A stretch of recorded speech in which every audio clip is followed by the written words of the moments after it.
If you're like, hey, let's just talk about everything I'm seeing at your age, here are you saying that you want to come in for lips, I want you to kind of like just start thinking about the next 5 years. What does that look like for you? You're gonna want to put some in your temples, just that very gentle treatment for aging where you can still look like yourself, but we can just do a very gentle transition into that skin aging or having a little more laxity or having some bone reabsorption. The last area that you should fill, because we have so much lifting. Go ahead and smile for me. So her lift all comes up all the way through here. And you're gonna see that with most people. So that when you, like, let's say they feel like they're aging and you put some filler in their cheeks and then they smile. I mean, we lift up like millimeters, right? Mm-hmm. But you'll see that when she lifts up, this doesn't, she's still getting a little bit of a pull from down here, coming up here. So I would say this is not a have to today, but if we were just gently augmenting her tissue, just putting a little bit out through here, that's where, and we'll see today as we go through different models, is when people smile, this is where, you know, they're gonna kind of flatten out a little bit. So she's worried about, you know, changing shape. All I'm thinking about is just softly augmenting so that when she smiles, that doesn't come down and flatten, right? And so it's just that really soft. And that's where filler and PRF can be so beautiful, because let's say you use Radiesse, super strong, great filler, great product to like replace bone, but it's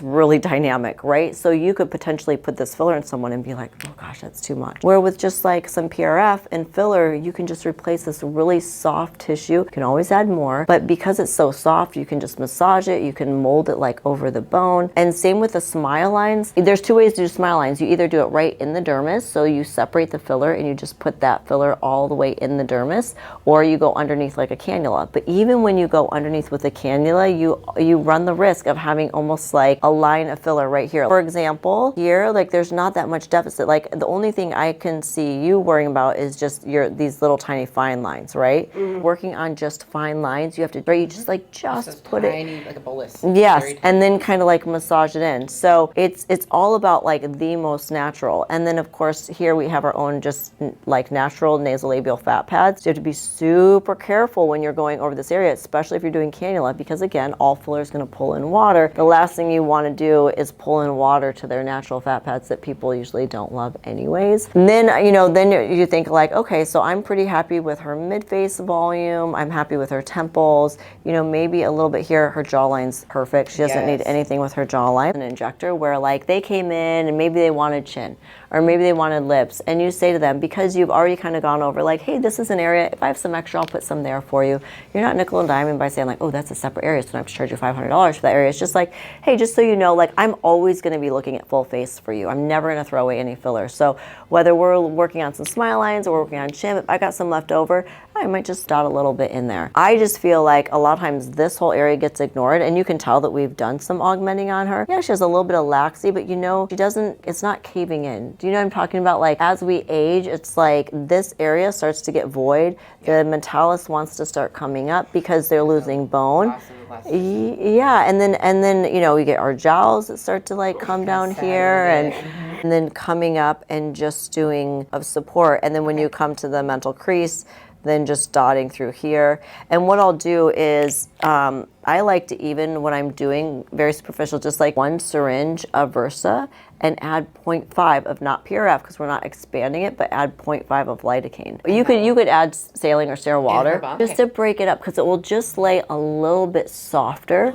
But for area like tear trough, temples, and the area around the mouth is just tricky, especially when you're really superficial. So again, very visual person. So think about hyaluronic acid filler like pizza dough. Right? Okay. So you get like frozen pizza dough and you warm it up in your hand and you roll it out and you stretch it, and then it kind of comes back together. And then you roll it out and you roll it and it comes back together. And then you flip it and you spin it and you roll it and you put flour on it and you roll it, and it just, you have to kind of keep stretching to get it where it's not always coming back together. That's exactly how filler is. And while we want that in the cheeks, like, oh yeah, I can just put some right here and it's gonna pull a little bit of water and it's gonna warm up and it'll just be soft and give me a nice, you know, cheek contour. It'll give me like a nice jawline contour. When you're trying to do it in areas where we're constantly moving our mouth, you run the risk of having like a little bleb, like go to the side or go inside, because it's just, HA molecules are meant to stick together, and so you can get in their mouth and you can massage, and then it kind of comes back together. So by just breaking it up with a little bit of lidocaine. Would you prefer lidocaine or saline?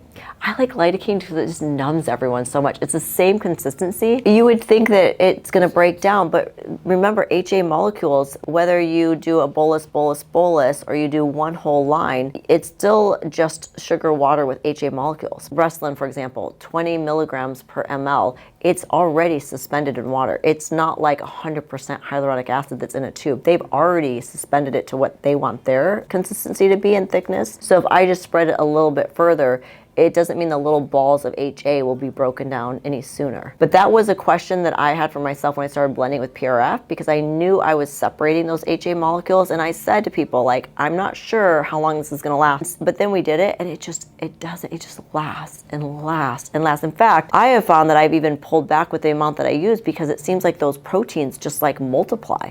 It's like you take it out of the body, you blend it in, and you put it back in the body in this, it's like an incubator almost. Like it's warm and there's blood flow and more proteins are being created, and there's a little bit of injury from the needle, so then you're having more lymph fluid come to the site and it keeps hanging onto it. It's like, it's a game changer. Yeah, you could do like little ferning techniques with filler in this little triangle area here, but they're just gonna be so bruised. Spot right here, somewhere we would treat. It's hard. So I call this is kind of my pre-auricular area. Yeah, because you can see that she goes in just a little bit there. That would be something that is a tough area. I probably would prefer like a Sculptra there, or a like hyperdilute Radiesse, so that it's more just biostimulating. Don't necessarily, I'm really careful when we go from like the corner of the mouth down. Yes, I'd almost rather like it goes in a little bit, but what you could do is you could put filler like right along the jawline and back here, and then go in with just some really, really thin filler, or maybe just like Sculptra, just to get more of a natural fill through there. But that's probably my favorite area for Sculptra, or some kind of biostimulator, or you know, a very thin filler, because it's just a tricky area, and it's also right on top. Like, she doesn't have them, but it's right on top of where the jowls comes. This is where I am a fan of filler first, Sculptra later. Let's get the volume where we want it to be, and then let's switch over into Sculptra to just, I think of it as like fertilizer. You know, it's like, let's just get support into the area that we already have filler. And we'll just maintain the Sculptra for a couple of years. Then when we see the, you know, if we even need to, we see the volume coming down, okay, let's go back to filler. But yeah, I would say that'd be a really good area for Sculptra. Yeah, for sure. Right above, and you have to be careful because that's, you know, kind of right where the mental nerve and artery are, but like kind of right here, it allows me to do just a few struts of filler right through here without beating her up with all these like superficial threads. And then also on this side, just kind of like right there. Kind of like the bottom of the crease of her. Mm-hmm. That's where you, okay, where her lips are. Okay, and then there's gonna be a little pinchy here, okay? So this is our septicane. A little bit of a burn. It does have lidocaine in it. It's very superficial. Yeah. And I mean, you could go, it probably doesn't matter. Okay. If you went all the way to the bone, probably wouldn't matter either, because it's gonna numb that whole area. I just wondered if it mattered. I don't think so. Okay. Yeah, probably not. Okay. It's like, yeah, there's some things that matter and other things that like, well, yeah, it doesn't really matter. And how much did you give her? I do 0.15. That seems to be about enough. I used to do the whole syringe per area, and then you have this big white area, and it's great for target practice because you're like, I know exactly where to go. But it is pretty burny. So I feel like I try to get away with like the littlest bit that I need. Okay. Now this is where like depth matters, right? So you could go, you think about, okay, we have the dermis, superficial fat pad, deep fat pad, muscle, bone, right? So the only thing we don't want to do is inject muscle, right? Okay. The way that we know we're going dermis is we're like tugging on the skin. Like there's yeah, you're tugging on it, right?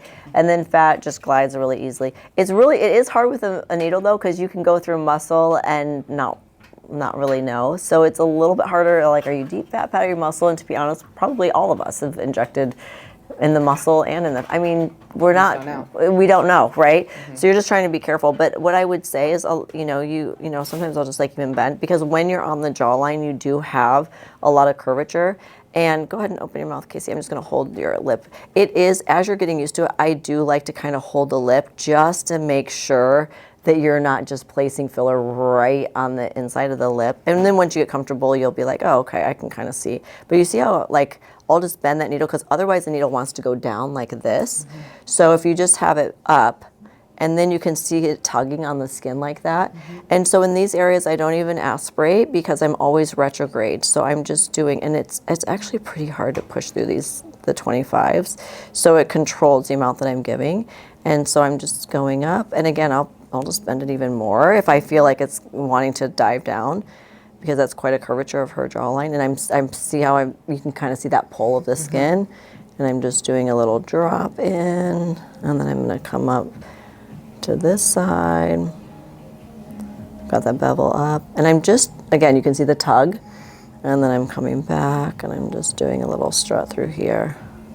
And then what I'm gonna do, because it's like I've just put like 3 lines in there, is then I'm just gonna kind of massage it through this area. Coming through here, and then I would just hold your finger there. I mean, it's hard because like our tissue is connected at this point, but at least it gives you a little bit of a control of sensation of where the orientation of that needle is. I feel like I can be a little more precise with the needle, and I would say it's probably not as important for this area because this area is just this void that all of us lose structure and support as we age. So if you can, the whole point is to put product in there that looks natural. You don't want to look like you have a ball of filler right here, right? So if I can put a product just in this area and in this area, fine.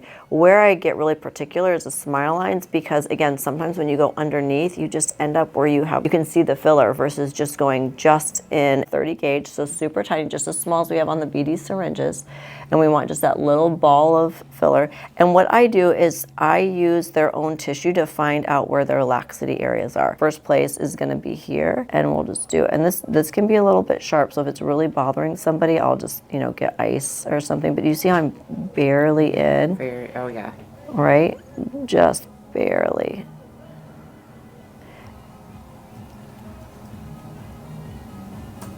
And you're just kind of, you're like almost, I imagine that I'm almost like in the epidermis, right? Where you're almost like, you can see it filling. Yeah, you're like blanching it, right? Okay.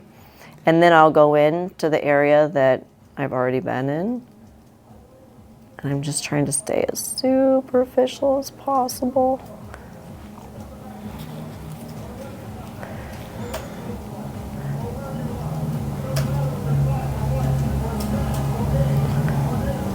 The only thing that's a little bit hard with doing this is watching like how much you're doing at a time. I would say that's like the hardest thing, where if you have, for example, and this is an area you can do it where it's a little bit thicker. So for example, if I just take, we'll have like a group of these pre-filled syringes. That's regular filler. And this is regular filler. Again, really great for this area. So then it is easier because you're just like, oh, I can see a little bit better like where that, how much I'm doing. And so I can just kind of do these like just little blebs. But you see how it's blanching. It's so superficial. And that's okay. It's just that it's just right in that dermis. It's almost like if you've ever done neurotoxin, where you blanch it. I want to let it kind of warm up to your skin, and then I'll just kind of keep massaging. Because I really do want it really superficial. And you're just going just in that line. Because if you go to a little bit to the left, now you're adding to her fold. Right? So I'm just watching as I'm pushing, and I'm just putting a little bit of volume, and I'm just gonna walk my way up here. Now, if you feel like, Now, do you see a difference in, I guess, the outcome of doing boluses versus lines in the nasolabial folds? Is there a better look with boluses? I feel like it's just about putting the tiniest little bit, because no one wants more volume in their lower face. You know what I mean? Especially in the area around their lips. So however you feel like, I feel like I have better control if I come in, and so let's say we came in here and we did a line.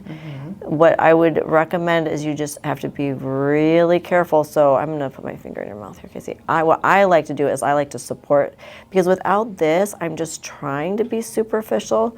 But if I'm actually holding her lip, I feel like I have a little more control. But it's just hard because, that's probably a good depth right there, right? Where it's blanching. If I did this and then I retrograde down, you're about at that same level. So I guess it's just whatever you feel like you have the most control. But I would go actually start like, down? yeah, only because she's numb there. So she's gonna, like within a few I see. millimeters, like it's just So gonna be I'm more trying to comfortable. make sure. Yep. Okay, there you go. Just to like massage everything.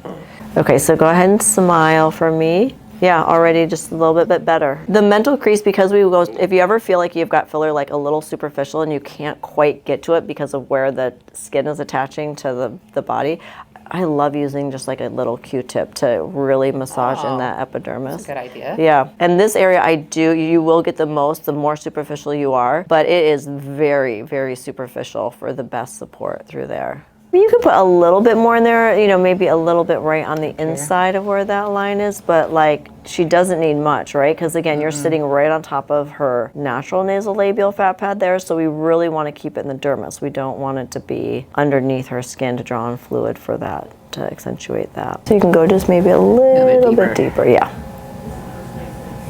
Perfect. Perfect. Beautiful.